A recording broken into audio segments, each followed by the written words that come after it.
นเรียนให้แต่งชุดไทยหนูขอใส่ผ้าสิ้นของคุณแม่ไปได้ไหมคะได้สิคะลูกเนี่ยผ้าสิ้นลายจกฝีมือทอของคุณยายหนูนะสีสันสดใสสวยไม่แพ้ใครเลยล่ะแล้ววันหยุดนี้หนูขอไปเรียนดนตรีไทยหนูชอบขิมมันเพราะดีค่ะคุณแม่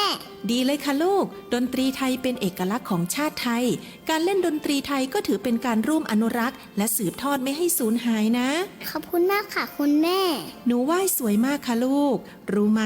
การไหว้เป็นวัฒนธรรมทักทายตามมารยาทไทยที่ใครๆเห็นก็ชื่นชมทั้งนั้นค่ะหนูสุดภาคภูมิใจที่ได้เกิดมาเป็นคนไทยค่ะคุณแม่ร่วมสืบสารส่งต่อความภาคภูมิใจในความเป็นไทยโดยสำนักงานประชาสัมพันธ์ที่ 3 กรมประชาสัมพันธ์พล่ะแก้วเคยสังเกตก็ในปฏิทินไทยมีวันสำคัญเกี่ยวกับสถาบันพระมหากษัตริย์อยู่เกือบทุกเดือนเลยนะ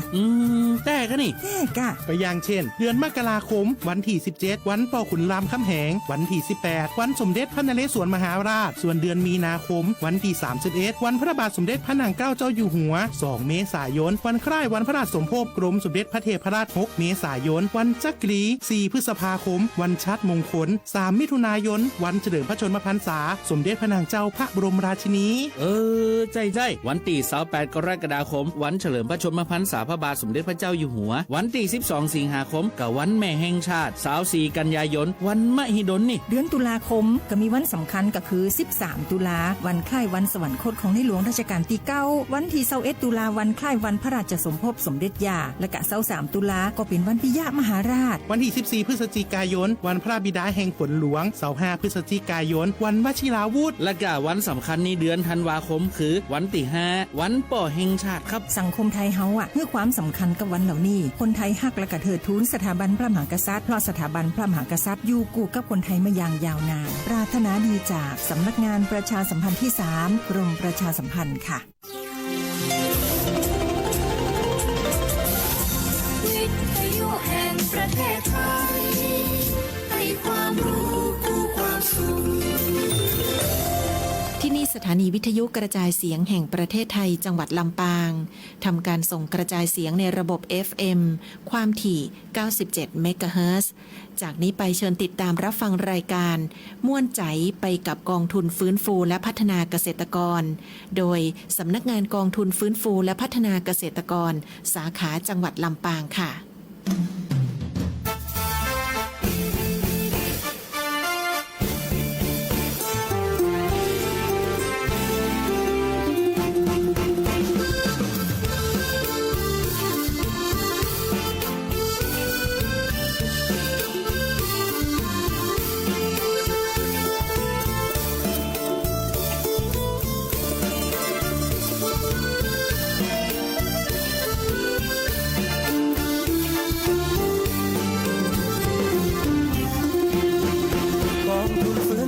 และพัฒนาเกษตรกรเพื่อเกษ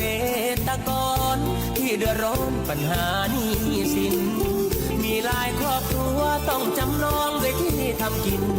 จนแทบหมดหนทางดินเมื่อที่ดินจะโดนยึดไปเป็นหนี้ที่ไหนธนาคารใดก็อย่าไปหนีให้เข้ามาทางนี้มาปรึกษาทางแก้ไขรัฐบาลช่วยตั้งกองทุนไม่หวังกำไรใช้หนี้ให้ก่อนแล้วค่อยผ่อนใช้ผ่อนน้อยยาวๆดอกเบี้ยไม่มี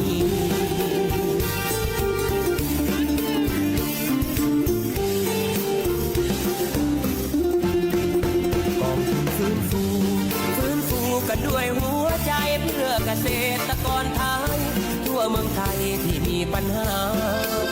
ฟื้นฟูเร็วรีบพร้อมมีเงินทุนให้พัฒนาเราเอาหัวใจมาช่วยนำพาทุกวันเวลาไม่มีพันแปรกองทุนฟื้นฟูและพัฒนาเกษตรกรความรักความอาทรจากหัวใจห่วงใยดูแล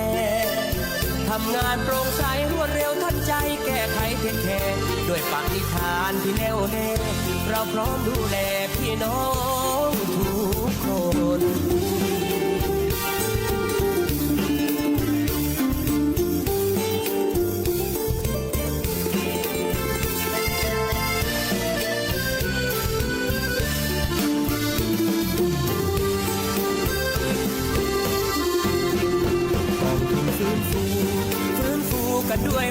ใจเพื่อเกษตรกรไทยทั่วเมืองไทยที่มีปัญหา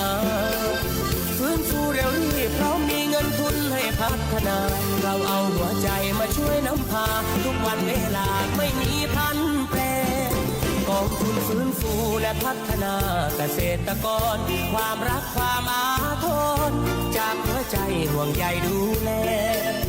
ทำงานโปร่งใสรวดเร็วทันใจแก้ไขเทคแคร์ด้วยปณิธานที่แน่วแน่เราพร้อมดูแลพี่น้องทุกคนทำงานโปร่งใสรวดเร็วทันใจแก้ไขเทคแคร์ด้วยปณิธานที่แน่วแน่เราพร้อมดูแลพี่น้องทุกคน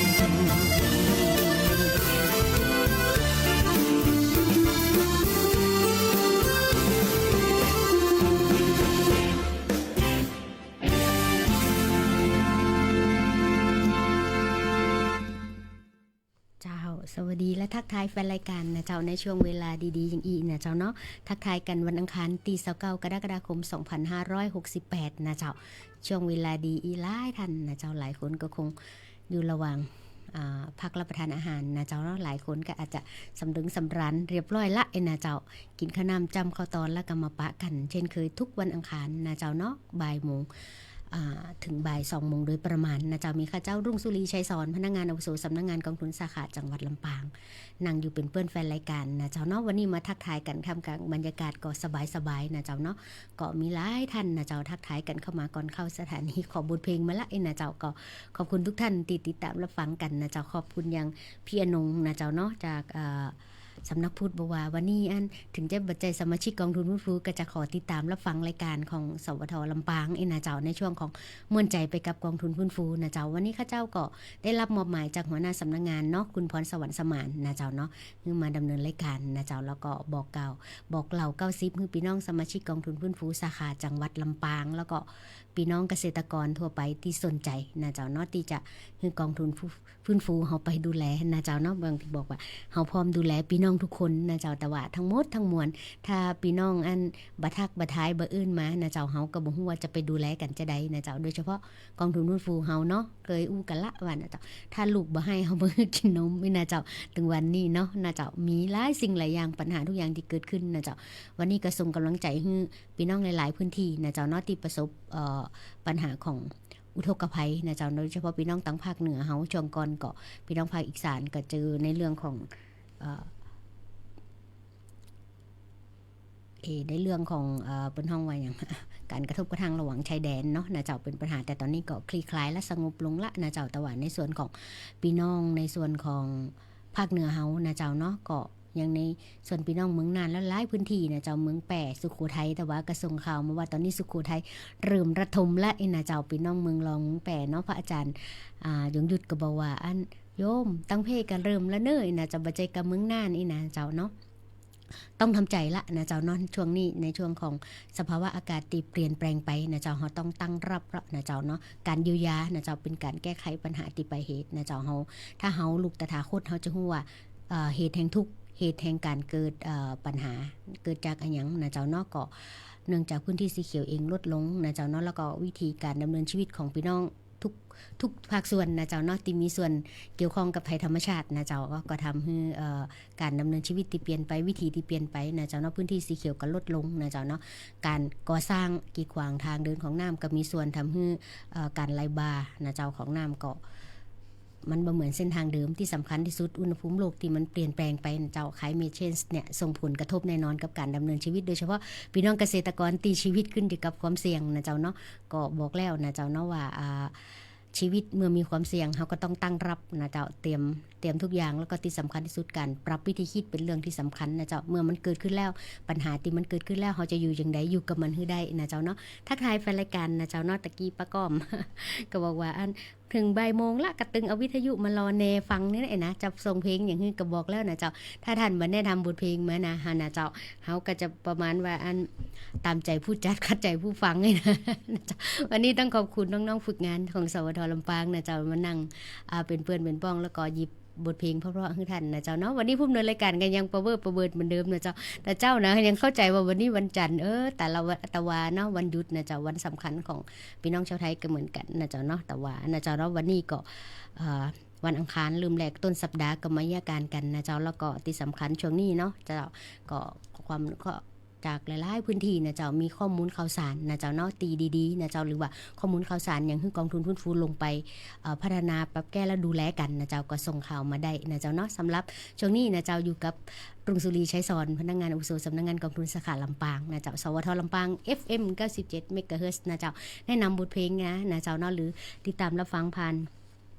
เพจ Facebook ของสวทลำปางนะเจ้าเนาะกรมประชาสัมพันธ์ได้นะเจ้าแนะนำบทเพลงได้นะเจ้าขึ้นกำลังใจกันเอาละนะเจ้าเนาะอุ่นทักทายกันพอหอมปากหอมคอก่อนกันแล้วกันนะเจ้าเราก็ไปฟังบทเพลงเพราะๆที่แฟนรายการแนะนำตั้งแต่ต้นชั่วโมงไว้นะเจ้าไปฟังพร้อมๆกันเลยเจ้า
แนะนำมานะเจ้าเนาะจดหมายจากแนวหน้าไอ้นะเจ้าแล้วก็อีกเพลงนึงไอ้หยัง จำชื่อเพลงได้ หนุ่มน้อยจากอาชีวะนะเจ้านั่งยิ้มอยู่นะเจ้าเนาะกับบทเพลงเพราะว่าที่แฟนรายการแนะนำมานะเจ้าเนาะส่งกำลังใจให้ทหารหารทุกท่านนะเจ้าตีไปปฏิบัติหน้าที่นะเจ้ายังชายแดนเนาะนะเจ้าทางแถบภาคอีสานนะเจ้าก็ยินดีกับทุกๆท่านนะเจ้าตีดูแลกันนะเจ้าเนาะดูแลให้กำลังใจเขารบหัวใจทุกนายทุกดวงนะเจ้าของทหารกล้าของเฮานะเจ้าแล้วก็ทุกส่วนตีมีส่วนเกี่ยวข้องคือโลกนี้สงบและก็เย็นลงนะเจ้าเนาะความสุขตีดีที่สุดก็คือความสุขที่สงบภายใต้ตีภาวะตีอุณหภูมิโลกตีมันเดือดขึ้นนะเจ้าเนาะก็หลายคนนะเจ้าเนาะบอกว่าแล้วจะเนี่ยอย่างใดน้องลุงมันเกิดขึ้นแล้วก็อย่างที่ว่าเนาะนะเจ้าเนาะเกิดขึ้นแล้วก็ต้องอยู่กับสิ่งที่เกิดขึ้นได้นะเจ้าปรับตัวปรับใจนะเจ้าตั้งรับมือทันนะเจ้าโดยเฉพาะพี่น้องเกษตรกรตีความเสี่ยงสูงนะเจ้าเนาะถึงวันนี้นะเจ้าเนาะท่านก็ต้องปรับละจะเอาแบบเก่ากับบ่ได้นะเจ้าแต่ก็ว่าบดีอันปฏิเสธเป็นห้องว่าอย่างบดีละของเก่าบดีปฏิเสธของใหม่นะเจ้าปรับจูนให้มันอยู่ได้กับบริบทของตัวเก่านะเจ้าภายใต้การใช้ชีวิตต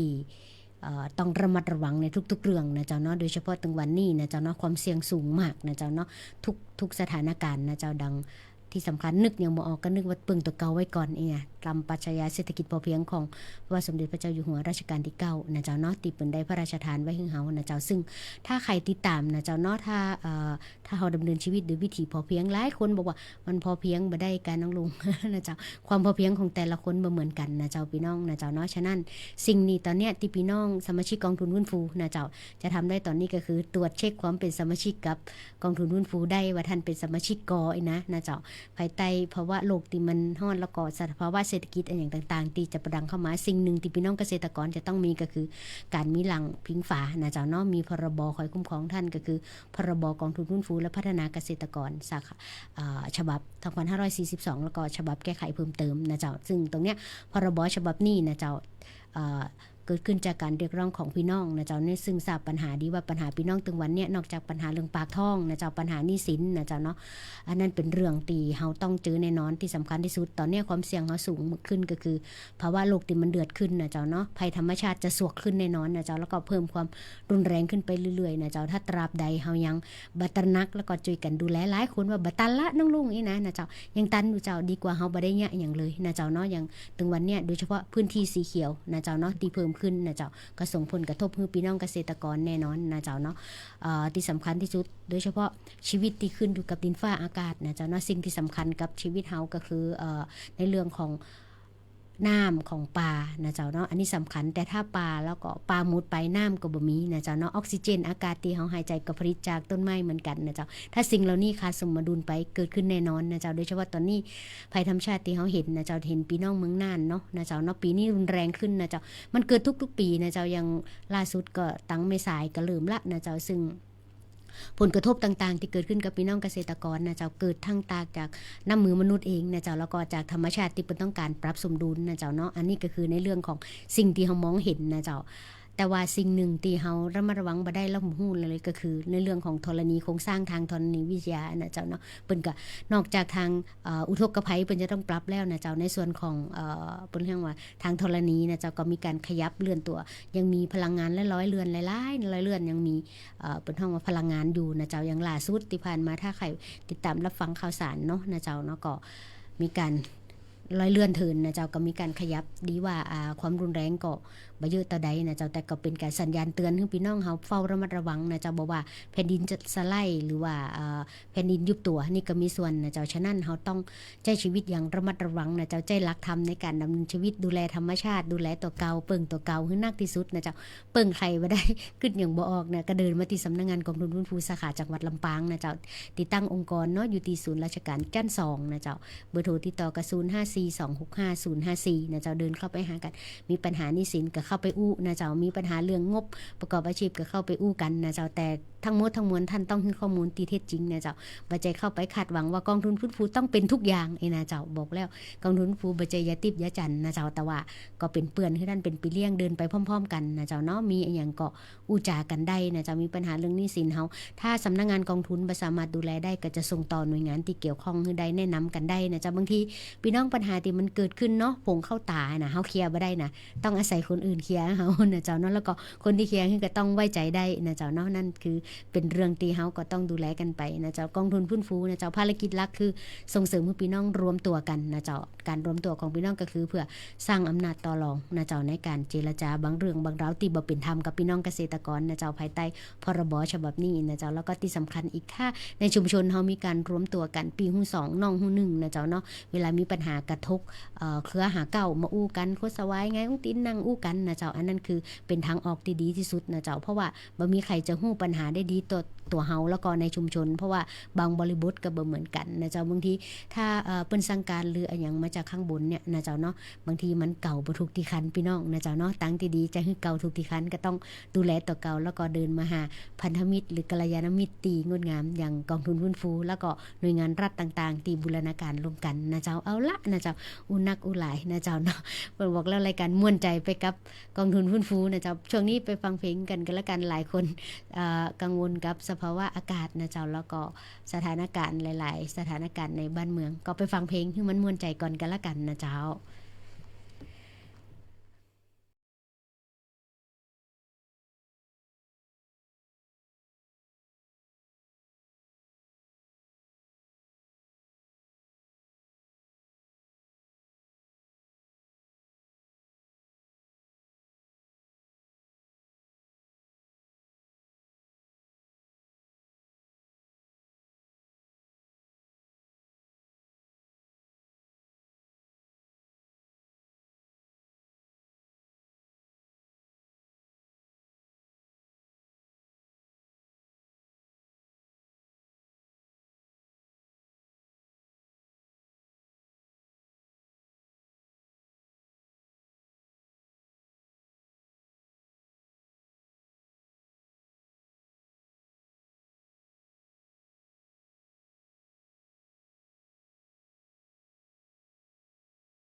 ขึ้นมากับบทเพลงนะเจ้าตีน้องทีมงานส่งฮือนะเจ้าคงปึงใจแฟนรายการหลายๆพื้นที่นะเจ้าเนาะเพราะว่าบทเพลงหลากหลายนะเจ้าแฟนรายการกันหลากหลายส่งไปแล้วนะเจ้าเนาะสำหรับคุณพี่อนงที่ขอมานะเจ้าเนาะก็ลาสาวแม่กลองนะเจ้าก็ต้องไปปฏิบัติหน้าที่เนาะนะเจ้าเนาะส่งกำลังใจให้ทหารทุกท่านที่เสร็จสิ้นภารกิจละนะเจ้าเนาะส่งกำลังใจดีๆให้กันนะเจ้ากับแล้วก็ส่งพลังบวกไปให้ครอบครัวนะเจ้าทั้งทหารตีสูญเสียเนาะนะเจ้าเนาะก็เป็นธรรมชาติท่านเป็นทหารกล้าขอชื่นชมทุกดวงจิตทุกดวงทหารกล้านะเจ้าที่ท่านปฏิบัติหน้าที่ของท่านโดยสมบูรณ์นะเจ้าแล้วก็ส่งกำลังใจไปยังพี่น้องทุกพื้นที่ที่ประสบปัญหาอุทกภัยนะเจ้าวันนี้ก็พี่น้องเมืองน่านนะเจ้าวันนี้เห็นภาพข่าวหลายๆพื้นที่นะเจ้าเพิ่นบอกว่าในรอบ10 ปีเลยนะเจ้าอันนะเจ้าเนาะเป็นสิ่งที่เราต้องตระหนักนะเจ้าแล้วก็ตระหนักได้นะเจ้าแล้วก็ช่วยกันตระหนักเขาจะแก้ไขปัญหาอย่างไรนะเจ้าโดยเฉพาะพี่น้องเกษตรกรนะเจ้าต้องหันแล้วก็ปรับวิธีคิดปรับแนวการดำเนินชีวิตและนะเจ้าเนาะบอกว่าพืชเชิงเดียวเองเกษตรพันธสัญญาเองนี่ส่งผลกระทบต่อการดำเนินชีวิตแล้วก็สภาวะแวดล้อมตัวนะเจ้าแล้วก็พฤติกรรมการใช้ชีวิตของพี่น้องเฮานะเจ้าเนาะบอกว่าระบบทุนนิยมตีไหลบาเข้ามานะเจ้าการกินการอยู่ถึงวันนี้ก็มีสิทธิ์เปลี่ยนโลกได้เหมือนกันนะเจ้าการบริโภคของเฮานะเจ้าเนาะถ้าเฮาอยากให้โลกสงบโลกเย็นแล้วก็อยู่อย่างสมัยก่อนนะเจ้าหลายคนมันปิกไปบ่ได้ละนั่งลุงนี่นะเจ้าก็ยังว่าเนาะหนุ่มแม่มันปิกไปบ่ได้นะเจ้าแต่เฮาก็บ่ดีละของเก่านะเจ้าเฮาก็บ่ปฏิเสธของใหม่แต่เฮาจะอยู่อย่างใดนะเจ้าภายใต้ที่ภาวะที่มันสมดุลนะเจ้าเนาะสมัยก่อนนะเจ้าเนาะเฮาปลูกนาได้นานะเจ้าบัดเดี๋ยวนี้ปลูกนาเฮาได้ยาไอ้นะเจ้ายามันบ่ได้ค่าแต่ยาแล้วนะพี่น้องมันค่าทุกอย่างในพื้นแผ่นดินนี้นะเจ้าเนาะก็อยากจะบอกพี่น้องว่าวิถีชีวิตที่เปลี่ยนแปลงไปนะเจ้าโดยเฉพาะการบริโภคแล้วก็การโดยเฉพาะช่วงนี้เป็นฤดูการผลิตเนาะเป็นที่น่าชื่นใจช่วงก่อนลงพื้นที่แถวสันนนแก้วนะเจ้าอำเภอแม่ทะแล้วก็พื้นที่เมืองปานสุปราบบางพื้นที่นะเจ้าเริ่มไหลหันกลับมาใช้แรงงานคนนะเจ้าถึงแม้ว่าแรงงานโดยเฉพาะชาวนาเกษตรกรรุ่นใหม่จะหายไปนะเจ้าแต่ว่าชาวนารุ่นเก่าๆก็ยังคงไว้อยู่ซึ่งสมัยก่อนค่ะช่วงปีที่แล้วจะเห็นการใช้เครื่องจักรเข้ามาเครื่องทุนแรงเข้ามานะเจ้าแต่ปีนี้ยังคงเห็นวิธีการเอามือเอาแหงนะเจ้ายังมีอยู่นะเจ้าเนาะปลูกกะเอาค่าเปิ้นห้องว่าอย่างลงแขกบ้านเฮาเอามืออีเนาะนะเจ้าแล้วก็ยังใจแรงงานคนในปักดำแบบวิธีอยู่นะเจ้าก็เป็นสิ่งที่น่างดงามเพราะว่ามันจะทำให้ชีวิตเฮาช้าลงนะเจ้าเนาะปกติเนี่ยชีวิตของคนเฮานะเจ้าเนาะก็จะดำเนินชีวิตอย่างเร่งรีบนะเจ้าด่วนบางคนเฮามันลองมานั่งคอยดูนะเจ้าพี่น้องเคยเวลาเฮากินข้าวเนาะบริโภคอาหารนะเจ้ากินข้าวแต่ว่าเฮาต้องไปรับใช้แรงงานเพื่อได้เงินมาซื้อข้าวนะเจ้ามันเดินอ้อมนะเจ้าจริงๆเฮาต้องใจทางรัฐนะเจ้าเนาะก็ยังว่านะเจ้าเนาะถึงวันนี้สิ่งที่สำคัญเนาะก็แล้วก็เป็นปัจจัยสำคัญของพี่น้องนะเจ้าสมัยองค์สัมพุทธเจ้าเพิ่นบอกว่ามีแค่ปัจจัย4เฮาก็อยู่ได้ละเนี่ยเดี๋ยวนี้พี่น้องเฮาจะบอกโอ้บ่ไหวละนะเจ้าน้องลงต้องมีทั้งปัจจัยที่4ที่5ที่6อย่างตามมานะเจ้าอันนั้นน่ะคนเฒ่าคนแก่เพิ่นว่าตองกล้วยแห้งบาดมือนะเจ้าเนาะฉะนั้นเฮาจะอยู่อย่างใดคือสภาวะที่ปรับตัวให้ได้แต่บางคนว่ามันเกิดขึ้นแล้วโดยเฉพาะปัญหาหนี้สินนะเจ้าถ้าท่านคิดบ่ออกเดินไปที่สำนักงานกองทุนฟื้นฟูสาขาจังหวัดลำปางนะเจ้าเนาะเฮาก็ฮือสิทธิ์ของพี่น้องสมาชิกกองทุนฟื้นฟูนะเจ้าได้ยื่นขึ้นทะเบียนไว้เพื่อมันได้ที่มันมีปัญหานะเจ้าท่านก็มีที่เกาะที่กำนะเจ้าเนาะกองทุนก็เข้าไปดูแลนะเจ้าบรรเทาทุกข์ท่านแก้ไขปัญหาหนี้สินอย่างล่าสุดเนี่ยนะเจ้าเนาะทางสำนักงานกองทุนฟื้นฟูก็เร่งให้พี่น้องเกษตรกรที่มีรายชื่อตามมติคณะรัฐมนตรีนะเจ้าเนาะแก้ไขปัญหาหนี้สินดอกตัดทิ้งต้นละกึ่งเดียวนี่นะเจ้าเนาะก็จังหวัดลำปางก็ทยอยแต่ว่าเนื่องจากเม็ดเงินเนาะมันมีจำกัดนะเจ้ามันก็สาขาไหนเร็วสาขานั้นได้นะเจ้าซึ่งวันนี้วันจริงๆมันจะหมดสัญญาหรือหมดเขตในการดูแลจัดการนี่ก็คือวันที่30กันยายนนะเจ้าซึ่งขยายเวลาแต่ว่าเนื่องด้วยงบประมาณที่จำกัดนะเจ้าเนาะมันก็ทำให้งบประมาณหมดไปท่านในที่ตกข้างหรือยังกบดีตกอกตกใจนะเจ้าเนาะทางสำนักงานกองทุนฟื้นฟูก็บ่ได้นิ่งนอนใจก็คงจะรวบรวมรายชื่อท่านนะเจ้าเพื่อนำไปสู่การแก้ไขในต่อไปนะเจ้าเนาะเพราะว่าเรื่องของปัญหาหนี้สินของพี่น้องเกษตรกรนี่เป็นเรื่องที่สำคัญนะเจ้าโดยเฉพาะการสูญเสียที่ดินหรือการเปลี่ยนสิทธิ์นะเจ้าก็มีผลต่อการดำเนินชีวิตตราบใดถ้าเฮายังมีโฉนดไว้ในมือนะเจ้าเนาะเฮาก็ยังมีชีวิตอยู่มีเครื่องมือทำมาหากินแต่ถ้าวันใดที่โฉนดนะเจ้าเนาะเปลี่ยนมือไปนะเจ้าเป็นสิ่งที่น่ากังวลนะเจ้าเนาะสำหรับพี่น้องเกษตรกรแล้วก็ทุกชุมชนถ้าเกิดว่าโฉนดเปลี่ยนมือไปยังคนที่นอกภายในชุมชนเข้ามานะเจ้าการจัดการอย่าง จะค่อนข้างลำบากนะเจ้าอันนี้ด้วยความห่วงใยกับพี่น้องเกษตรกรนะเจ้าภายใต้การทำงานของกองทุนฟื้นฟูโดยมีอนุกรรมการจังหวัดดูแลอยู่นะเจ้าดีท่านอาจารย์คันชิตเป็นประธานอนุกรรมการแล้วก็มีบอร์ดบริหารส่วนกลางมีเลขาธิการสำนักงานกองทุนฟื้นฟูคอยดูแลเฮานะเจ้า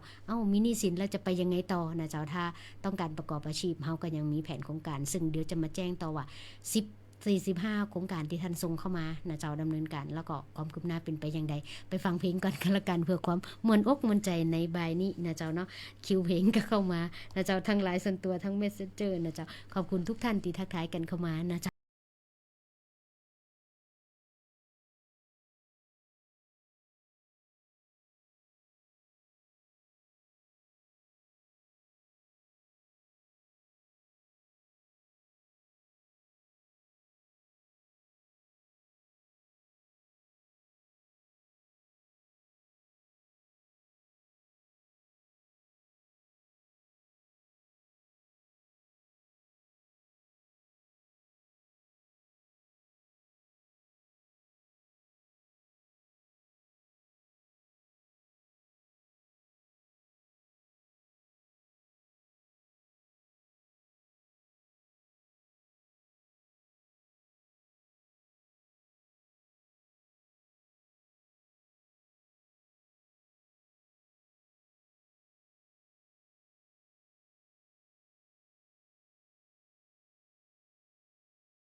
แห้งจะท่วมนะเจ้าบ่อยากได้สักอันนะเนาะพี่น้องเฮ้ยนะเจ้าบทเพลงที่เพราะแนะนำมาจากแฟนรายการตังสันนนแก้วนะเจ้าเนาะก็ของน่าจะเป็นเสียงของคุณพ่อสอนคิรีศรีประจวบก็เพลงนี้นะเจ้าเนาะนะเจ้าเพลงเพราะนะเจ้าเนาะก็ส่งกำลังใจให้พี่น้องนะเจ้านอกจากส่งกำลังใจให้ทหารของเขานะเจ้าเนาะหายนิดหายเหนื่อยแล้วก็อ่อนล้าจากการปฏิบัติภารกิจแล้วก็ส่งกำลังใจให้ครอบครัวที่มีการสูญเสียนะเจ้าท่านได้ทำหน้าที่โดยสมบูรณ์ละนะเจ้าแล้วก็ส่งกำลังใจไปให้พี่น้องเมืองน่านพี่น้องจังหวัดเชียงรายพะเยานะเจ้าแล้วก็ลวดเลยไปยังพี่น้องสมาชิกกองทุนฟื้นฟูที่ทักทายเข้ามาบอกว่าอยู่สุโขทัยตอนนี้สุโขทัยเริ่มระทมละนะเจ้าเนาะเป็นทุกปีนะเจ้าก็อย่างที่ว่าเนาะนะเจ้าเนาะเป็นทุกปีเขาจะแก้ไขอย่างใดนะเจ้าเนาะมันอยู่ได้ภายใต้สภาวะที่สมดุลนะเจ้าตอนนี้พื้นที่สีเขียวเขาลดน้อยเหลือเกินพี่น้องเฮยนะเจ้านอกจากจะพื้นที่สีเขียวลดลงแล้วนะเจ้าเนาะเฮาการดำเนินชีวิตเฮาบ่ว่ากันต่างๆนะเจ้าระบบทุนนิยมที่ไหลบ่าเข้ามานะเจ้าการประกอบอาชีพนะเจ้าส่วนหนึ่งก็ทำให้ภาวะโลกที่มันร้อนขึ้นอุณหภูมิโลกที่มันเปลี่ยนแปลงไปนะเจ้า climate change นะเจ้าเนาะเปลี่ยนแปลงแค่2องศาก็มีผลกระทบต่อการดำเนินชีวิตนะเจ้าบอกว่า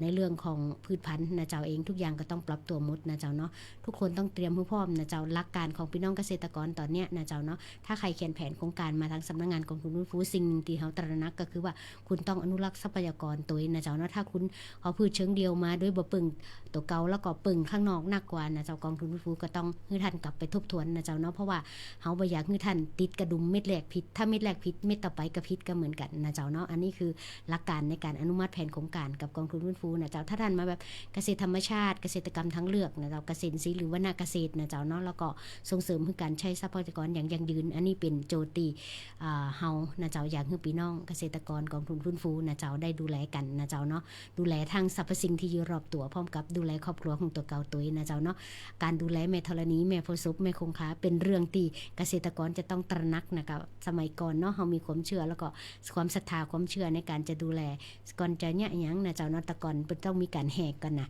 แหกนาเข้าแหกอะไรอย่างทุกอย่างนะเจ้าบัดเดี๋ยวนี้เอาเลิกสะดวกว่านะเจ้าเนาะชีวิตขึ้นอยู่กับเข็มนาฬิกาไอ้นะบ่ได้ขึ้นอยู่กับดินฟ้าอากาศนะเจ้าสมัยก่อนตื่นมาก็ต้องตื่นขึ้นก็พร้อมหยังตะวันขึ้นอีนะบัดเดี๋ยวนี้ใจนาฬิกาปลุกเอาล่ะ นะเจ้าจะปลุกกี่โมงก็ได้อีนะเจ้าเนาะหลายคนบอกแต่ว่าทั้งหมดทั้งมวลด้วยความปรารถนาดีกับพี่น้องสมาชิกกองทุนฟื้นฟูในส่วนของจังหวัดลำปางพันกว่าองค์กรนะเจ้าเนาะเฮาก็ปรารถนาให้พี่น้องหลุดพ้นจากความยากจนนะเจ้าเนาะโดยการปึ้งตัวเก่านะเจ้าปึ้งตัวเก่าให้นักๆนะเจ้าโดยยึดเอาปรัชญาเศรษฐกิจพอเพียงในการดำเนินชีวิตนะเจ้าเนาะเหลือพอเวลาแล้วก็เหลือ20นาทีมีหลายคนทักทายบอกว่าเฮาจะยื่นขอขึ้นทะเบียนหนี้ได้อย่างไรนะเจ้าเบื้องต้นท่านต้องเช็คความเป็นสมาชิกก่อนถ้าท่านบ่เป็นสมาชิกกองทุนฟื้นฟูท่านบ่สามารถขึ้นทะเบียนหนี้ได้นะเจ้าเบื้องต้นท่านต้องเป็นสมาชิกก่อนการเป็นสมาชิกมี2แบบนะเจ้าคือไปตั้งกลุ่มขึ้นใหม่ก่อนนะเจ้าการจะตั้งกลุ่มองค์กรใหม่ตั้งแต่50คนขึ้นไปแล้วต้องเป็นเกษตรกรตะอันนะเจ้าแล้วก็ถ้าท่านบอกโอ้บ่ตันแล้วเอาในบ่ตันไหนบ่ฮู้ว่าไปขึ้นตั้งใด50คนจะไปรวมได้จะใดอีนะเจ้าท่านก็สามารถไปยื่นเป็นห้องว่าจะได้ขอเพิ่มเติมนะเจ้ากับกลุ่มองค์กรเดิมหลายคนเอาแล้วองค์กรเดิมอยู่ที่ไหนถ้าท่านบ่ฮู้นะเจ้าwalk inไปเลยสำนักงานกองทุนสาขาจังหวัดลำปางนะเจ้าอยู่ที่ศูนย์ราชการหลายคนบอกโอ้อยู่ไกลไม่พิกอีนะวังเหนือจะไปยังได้ยกหูมาก็แล้วกัน054265 054นะเจ้าจะมีทีมงานคอยรับแล้วก็แนะนำท่านว่าท่านจะยังไดเพียงแต่ท่านบอกหมายเลข13หลักเฮาก็จะเช็คในระบบว่าท่านเป็นสมาชิกสังกัดองค์กรใดแล้วถ้าท่านเป็นสมาชิกแล้วท่านก็มีสิทธิ์ในการยื่นขึ้นทะเบียนหนี้เลยแต่ถ้าท่านยังบ่เป็นท่านต้องยืนขึ้นเป็นสมาชิกก่อนแล้วท่านต้องเป็นเกษตรกรซึ่งมีเงื่อนไขต่างๆมีกฎกติกาอยู่นะเจ้าเนาะในการดูแลกันนะเจ้าแล้วเอาละนะเจ้าไปรายการนะเจ้าคิวเพลงวันนี้หลากหลายเหลือเกินนะเจ้าเนาะน้องทีมงานนะสาวหนุ่มๆจากอาชีวะนะเจ้านั่งยิ้มบ่จะเลือกเพลงไหนมีเพลงสมัยรุ่นแม่ป้าแม่อานะเจ้าก็หลายคนนะเจ้าเนาะพี่น้องสันนันแก้วอาจจะไม่ได้ทักทายนะเจ้าเนาะพี่น้องบันเด่นนะเจ้าแล้วก็สาวจากบ้านแม่ทานนะสาวหนึ่งเนาะนะเจ้าแล้วก็ครูนัดฟาร์มยังคงเป็นแฟนรายการขอส่งให้เราเนอนะเจ้าเพลงตั้งแต่ต้นนะเจ้าครูจิตนะเจ้าพี่อนงหลายๆคนติบ่ได้ออกน้ำสุมาตัวกันแล้วก็ป้าแนงน้อยตังกอค้านะเจ้าเนาะเปิ้นสอบไลน์มานะเจ้าลุงคำล้นจากเมืองปานตะกี้กระโทรมาเขาบอกว่าโทรเข้าสถานีก็ได้บอกว่าจะโทรเข้ามือถือเนี่ยไอ้นะเจ้าเนาะก็ขอบคุณนักๆนะเจ้ากับการชำระนี่คืนกองทุนฟื้นฟูกับการกู้ยืมดอกรายละบาทต่อปีนะเจ้าแล้วก็ปีนี้ก็บ่มีดอกเบี้ยบ่มีอัตราค่าบริการนะเจ้าพี่น้องนะเจ้าเนาะ ตะกี้หนุ่มน้อยบอกว่ามีคิวเพลงอีกกี่เพลง นะเจ้าวันนี้หุ้นในรายการนะเจ้าเนาะอย่างที่บอกนะเจ้าวันนี้วันอังคารแล้วนะเจ้าเนาะนับถอยหลังของเดือนนี้ก็เหลือบ่กี่วันละนะเจ้าหลายคนบอกสิ้นเดือนเหมือนสิ้นใจว่าเป็นอย่างเจ้าเหมือนกันตัวหน้าโลกซับจางนะเจ้าแต่ว่าเฮาอยู่ได้ถ้าเฮามีความมั่นคงด้านอาหารมีความมั่นคงด้านอากาศแล้วก็มีความมั่นคงด้านจิตใจนะเจ้าปัญหาทุกอย่างมันมีทางออกและมีทางแก้ไขเนาะเฮามีแสงสว่างอยู่ปลายอุโมงค์เสมอนะเจ้าคือกำลังใจในวันดีๆอีกนะเจ้าเนาะไปฟังบทเพลงต่ออีก2เพลงกันแล้วกันนะเจ้าเนาะเดี๋ยวก็มาทักทายกันต่อแล้วก็ส่งท้ายรายการกับข่าวประชาสัมพันธ์ว่าวันพรุ่งนี้กองทุนฟื้นฟูลงพื้นที่ที่ไหนพ่องนะเจ้า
ตลอดแล้วบ่เปิดให้สงสัยอันมีงอนนะเจ้าเนาะขอบคุณแฟนรายการทุกท่านนะเจ้าเหลียวพอเวลาละนะเจ้าเนาะอยู่ในช่วงใต้ๆของรายการละนะเจ้าเหลือเวลา5นาทีนะเจ้า